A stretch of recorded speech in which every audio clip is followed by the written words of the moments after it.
Paz de Jesus e o amor de Maria esteja no coração de cada um de vocês. Irmãos e irmãs, dando continuidade à nossa partilha dos Atos dos Apóstolos, que estamos fazendo no grupo de oração durante esse mês de agosto, durante o mês do aniversário do grupo de oração, o meu irmão Messias me passou para estar partilhando o capítulo 27 dos Atos dos Apóstolos. Então, irmãos, como nós já vimos até aqui, o Atos dos Apóstolos evidencia o início da Igreja de Nosso Senhor Jesus Cristo, né? Os Atos dos Apóstolos nos primeiros anos da Igreja. E como nós podemos observar durante essas partilhas que vem acontecendo desde o capítulo 1, né, o nome que é mais citado é o nome de Paulo apóstolo, o nome de Paulo. Porque Paulo, depois de sua conversão, ele passa assim a ser um fervoroso anunciador do nome de Jesus Cristo. E com essa conversão dele, ele faz um propósito de levar o nome de Jesus até os confins do mundo. Diante dessa promessa dele de levar até os confins do mundo, por Roma ser uma cidade bem distante da onde ele se encontrava, né? Paulo vai até o fim do mundo, assim dizendo. Ele chega até Roma. E nesse capítulo nós vamos ver a partida de Paulo para Roma. Partida de Paulo para Roma. Paulo, juntamente com outros presos, foi entregue a um centurião. E o nome desse centurião era Júlio. Centurião, para quem não sabe, é um oficial do exército romano, né? Aquele que era o guardião de todos os presos, né? Nesse caso, segurança maior. E no dia seguinte da partida, este centurião, num gesto de bondade, ele permitiu que Paulo fosse despedido dos seus e ali pudesse aprover-se do necessário para aquela longa viagem que eles iam ter, né? E passaram muito tempo a bordo dessa embarcação que se tornara perigosa. E Paulo, como sendo um profeta, como sendo um grande homem de Deus, ele percebeu o perigo daquela embarcação. Percebendo este perigo dessa embarcação, ele advertiu aquele centurião, né, que estava se tornando perigosa aquela embarcação, que eles estavam colocando em risco aquela embarcação juntamente com a vida de toda aquela tripulação. Mas esse centurião preferiu confiar nos pilotos e nos mestres do que na orientação do homem de Deus. É assim que acontece, irmãos e irmãs, com a nossa vida. Quando nós deixamos de seguir as orientações de Deus, deixamos de ouvir Deus, né? Muitas vezes colocamos em risco a nossa vida e a vida daqueles a quem nós somos responsáveis, a quem nos foram confiados, né? Temos que colocar a nossa confiança, em primeiro lugar, em Deus, não nos homens, né? Porque os homens são falhos, são humanos, e a nossa confiança tem que ser no Deus. E assim, por desobedecer, por não acatar a orientação do profeta, aquela embarcação sofreu grande perigo. Passaram por muitas tempestades, por grandes violências, naufrágios, sofrendo assim a fúria do mar, né? Porque o mar, ele tem suas fúrias também. E aí aquela embarcação cada vez sofrendo mais perigo, cada vez aquelas pessoas mais expostas ao perigo, chegaram ao ponto de perderam a esperança e a fé de serem salvos. E aí nesse momento eles começam a jogar os acessórios do navio fora. Porque, irmãos e irmãs, diante do perigo de morte, nós percebemos que precisamos de muito pouco para viver, para sobreviver. Nós temos a mania de acumular tralhas, de acumular coisas que nem sempre são necessárias. E aí, diante daquele desespero, eles começam a jogar as coisas fora, e desesperados, por não ter mais esperança, né, de serem salvos, de escapar dali, daquela situação, daquele naufrágio com vida. O que acontece naquele momento? O apóstolo, o homem enviado por Deus para anunciar o Evangelho em todas as situações, oportuna e inoportunamente, como era São Paulo, o que ele fez? Vamos lá para o versículo 23. O que Paulo fala? Ele encoraja aquele povo. e fala que aquela noite tinha aparecido para ele um anjo de Deus. E esse anjo tinha falado para Paulo: não temas, Paulo, é necessário que compareças diante de César. Deus deu-te todos os que navegam contigo. Por isso, amigos, coragem. Eu confio em Deus que há de acontecer como me foi dito. O navio encalhará em uma ilha. Então Paulo retoma naquele momento o ânimo daquele povo, né? Encoraja aquele povo falando para que eles não se desanimem, não se desesperem, mas que tenham coragem, porque aquele navio há de encalhar e todos irão sobreviver.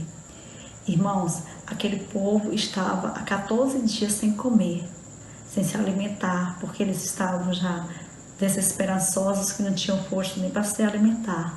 E Paulo, naquele momento, encoraja, levanta mais uma vez, pega um pão, abençoa aquele pão, come, e assim todos se sentem também motivados a se alimentar, porque Paulo fala para eles: vocês precisam se alimentar para fortalecer o corpo de vocês, como se dissesse, vocês ainda têm uma longa jornada pela frente.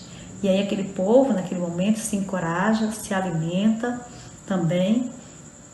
E o que acontece? Logo depois, o navio é encalhado, né? E aí, nesse momento, os soldados querem fazer o quê? Querem tirar a vida daqueles presos. E, graças a Paulo, o centurião não permite que aquilo seja feito, não permite que os soldados tirem a vida dos presos, porque ele precisava entregar Paulo são e salvo a César, né? E aí, sendo assim, todos sobreviveram também. Ninguém foi morto naquele momento. E o que acontece? Quando o navio encalha, uns vão nadando, outros vão em tábuas, outros nos próprios destroços dos navios, né? Chegam até terra firme.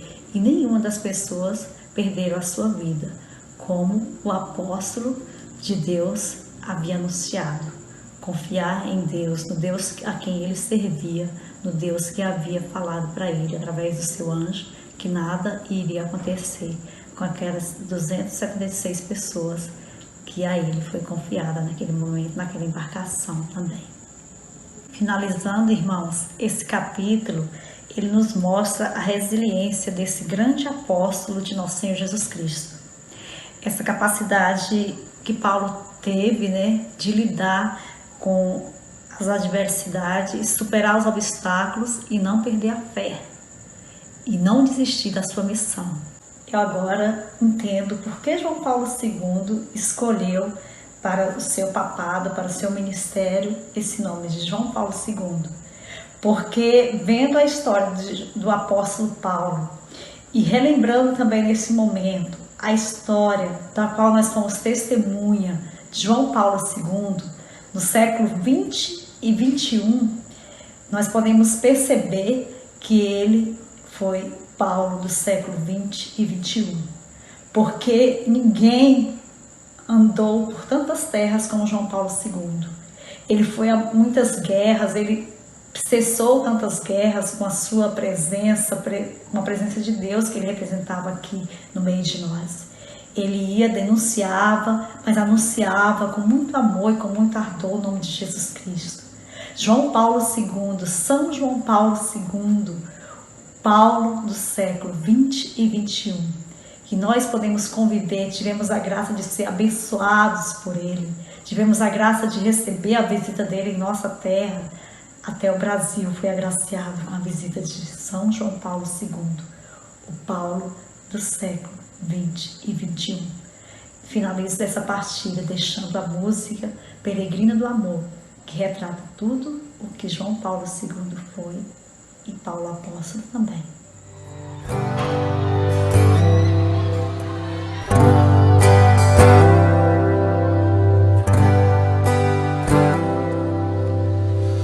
Quanto já me emocionei ao ouvir a tua voz, quanto já chorei ao ler e escrever em voz. Pregou com tua vida, fez a igreja assim crescer. O mundo deu perseguições e Deus te deu consolações. O teu amor embriagou o mundo, que fez a tantos jovens mergulharem mais fundo. És o peregrino do amor, buscou os jovens com tanto ardor. Ninguém jamais andou por tantas terras, nem levou a paz a tantas guerras. Tentaram até calar a tua voz, em troca revelou o céu a nós. Um mendigo do meu Senhor, por isso eu te sigo, peregrino do amor.